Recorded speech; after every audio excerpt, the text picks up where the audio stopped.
Now what you learn in the university is the knowledge of the tree. Knowledge that you can perceive and understand through your mental activity. But what I am going to tell you about today is the knowledge of the roots of the tree, from where the whole knowledge comes in. Now, to believe in me or to understand me, it is not necessary for you to have any sort of a faith in me or a surrendering position, but you must also know that if I have to tell you something new, you must keep your mind open to understand what I have to tell you.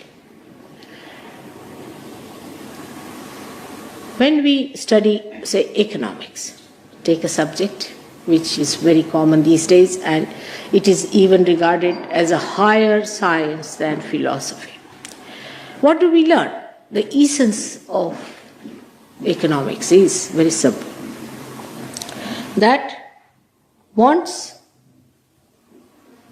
in particular, are satiable, but in general, wants are not satiable. This is the essence of Surge also. Like, whatever you want to have, you can have today, and tomorrow you will run after another thing. That's why we have economics, because this is the tendency of human mind. But why it is so? Why is it? We really strive, supposing you are doing your graduation, you will strive your heart to be a graduate, but you won't be satisfied. You'd like to do higher studies, or you may like to take up a job, and even if you get a job, you will not be satisfied. Then you want to build a house, then you want to have a car, then you want to have, students want to have a nice bike, all right. When they have it, they want to have something else. You say, a helicopter maybe, I don't know what, but it goes on increasing. You're never happy with what you have, fully satisfied. Now the reason for that, you can find it in Sahaja. Because the roots are deeper down, which we do not know. It's all right to build up the whole science of economics on something. But what about the roots that have created this big tree of economics? The roots are that none of these material things are going to give us full satisfaction. This is the root of it. So what is going to give us that satisfaction? We come to the second logical question. What is the need of a human being to feel satisfied? There is something higher, something deeper, something that we have missed.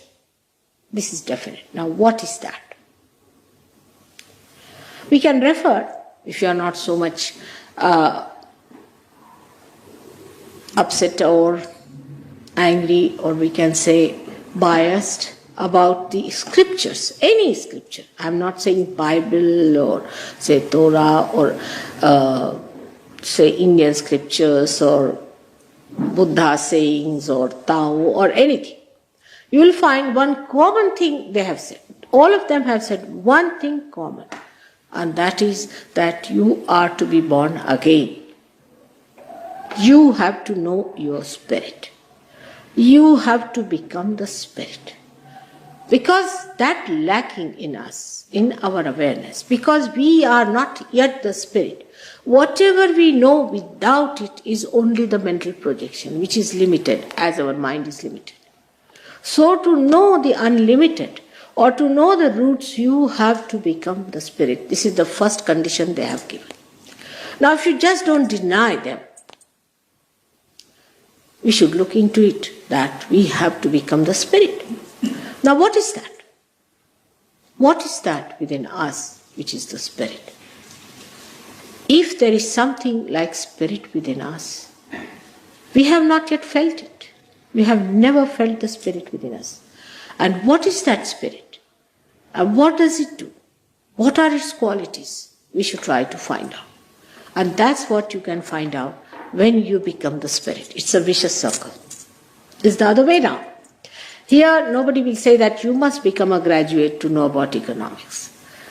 But in the other way around thing, you have to go deep down into the roots. And how do you do that? Supposing I say you pay attention to yourself. A teacher will say, pay attention.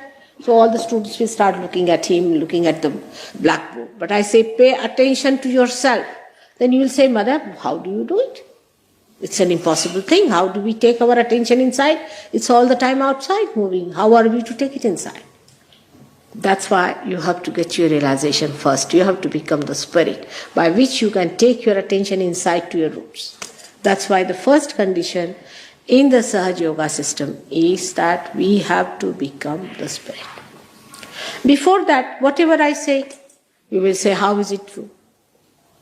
You can always challenge. You can always say it may not be true, it may be wrong, it may be false. It's true.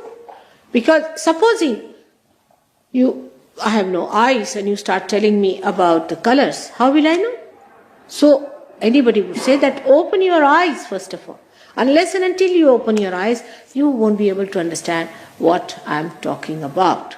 In the same way, we have to understand that if we have to know about the roots, we have to penetrate within. For that, we have to become subtler than what we are.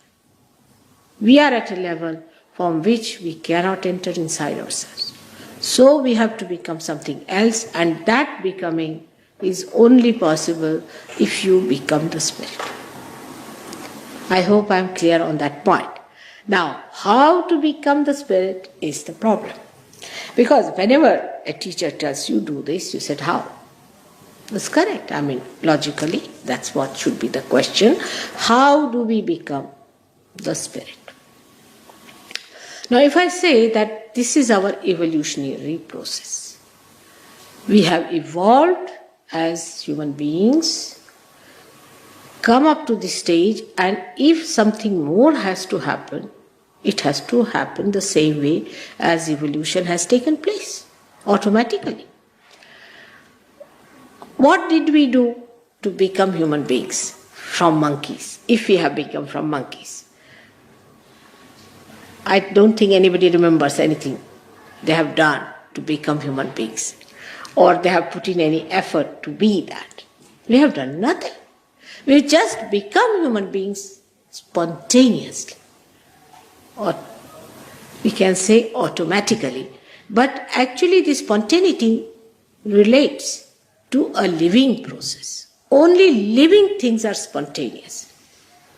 Like you want to sprout a seed, you have to just put it in the Mother Earth. Spontaneously, it sprouts. We don't do anything to it. We don't stand on our heads, we don't read any book, we don't say anything to the seed, but it sprouts because it is built in within the seed. The quality to become the tree. In the same way, it is built in within you to become the spirit. As you have become a human being, you have to become the spirit. That's the evolutionary, natural process to which you have to take to. Now, if you get just satisfied with whatever state you are in as a human being, you can live, not impossible. I mean, you can while away your time, you can carry on, but still, you will not be a satisfied person. You will not be a blissful person. You will not be a person who can be called as a person who has become an absolute personality. Still you will be living in the relative world because of this mental activity which is going on, which will confuse you completely all the time. You would not know whether this is good or that is good. Like these days in England we have a big confusion whether to vote Labour or Conservative or this. We don't know which one to vote. So we'll close our eyes, all right, whichever I catch I will vote. We don't know what to do. This stage will go away because we haven't reached that state of absoluteness where we can decide things with absolute authority. This is the thing. This is the right thing. Once we understand this state that lies within us, then what do? We know what is right and what is wrong. And right can be only one thing. There cannot be any difference of opinion as to what is right and what is wrong if you do it with your absolute awareness. But human awareness is not absolute. If it was so, there would have been no problem. There would not have been any necessity to have this MX authorized or have this atom bomb produced there. And all human beings are the only animals that are doing like this. You see, you don't find any dogs creating any atom bombs or anything to kill each other. But this is special human failure to show that we are not at an absolute point where we all agree. So how to achieve that is the second point. Again, I said it is spontaneous, it's a living process, and you don't have to worry about it. It's all built in within yourself. I don't know if they have put any. They haven't put any. Now,